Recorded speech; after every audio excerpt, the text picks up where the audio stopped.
Email harness racing filled the stands at many tracks in the 1960s. Recently I attended both WWE SummerSlam and Monday Night Raw at the Barclays Center in Brooklyn, the former with just my wife and the latter with my wife and my children. So many things that occurred over these two events amazed me that I thought it was worth writing about and how it correlates to harness racing. First and foremost, 99% of what transpires within WWE is scripted. All match results are predetermined and barring the occasional mistake, or breaking of character, it is very much like any other television program. It amazed me that on Sunday there were thousands of fans literally breaking the doors down to get into the arena prior to the start of the event. While waiting outside, a throng of fans were all chanting for their favorite wrestlers or just shouting out WWE cliches. For both events the building was absolutely electric, whether it be different chants or continuous cheers and applause. The audience was always engaged with what was transpiring. This caught my attention because, as I said earlier, the results are all predetermined, much like the sport of harness racing. The sport of professional wrestling shares similar roots. The original golden age of professional wrestling in the United States was in the middle of the 20th century, where crowds would fill small arenas every time a show came to town, much like horse racing. As other sports became more prominent on national television, the popularity of professional wrestling waned. In the late 1970s and into the early 1980s, professional wrestling was divided up into territories, with wrestlers moving from territory to territory depending on their popularity, much like a horse would move from racetrack to racetrack. But in 1979, the first of a series of events took place that would change the landscape of professional wrestling. A nationally televised broadcast on TBS by 1981, Georgia Championship Wrestling became the most watched program on cable television.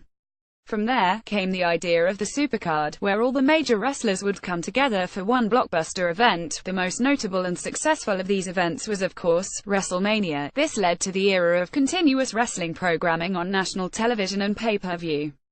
Horse racing, harness racing especially, followed a similar path as wrestling. In the 1980s, events like the Breeders' Crown were aired on national television. The Hambletonian would find a home with CBS as well, and so on. However, harness racing from a standpoint of what it does to appeal to a national audience did not change over the next 30 years. In fact, the sport has less national exposure on television. I can tell you I have sat in meetings where people have essentially said if the events can't be put on a premier network like CBS or NBC, it just is not worth it to televise the races nationally on a network.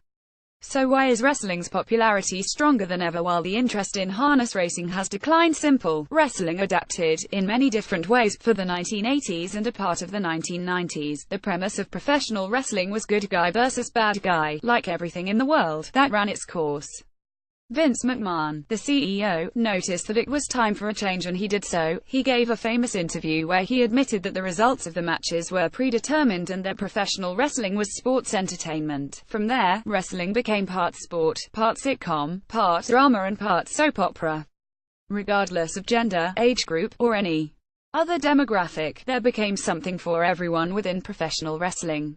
The icing on the cake was the creation of the WWE Network. The network costs just $10 per month and it provides access for its users for every pay-per-view in the history of professional wrestling in its archives. It also has thousands of documentaries, other cable shows, wrestler profiles and provides live streaming of all the live pay-per-view events throughout the year. For the year, it costs the wrestling fan $120 to access unlimited content and watch every live wrestling broadcast.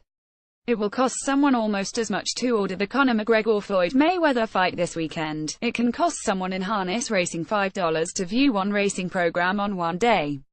Naturally, harness racing is centered on gambling and wrestling is not, although you can wager on European markets on many wrestling events, from match results to profits like how many times a wrestler will hit a certain move within a match. But the point is that professional wrestling has morphed from a small-town, mom-and-pop outfit 40 years ago, to a worldwide phenomenon today, thanks to the internet. Wrestling fans know who the up-and-coming wrestlers are before they get to the WWE. Furthermore, WWE created a brand called NXT, which is their version of a minor league system, and of course, all their content is available on the WWE Network. In harness racing, there is no central database of unlimited information and video at affordable rates. The exposure on television is minimal at best and the sport conducts itself in a near identical fashion as it did in 1985.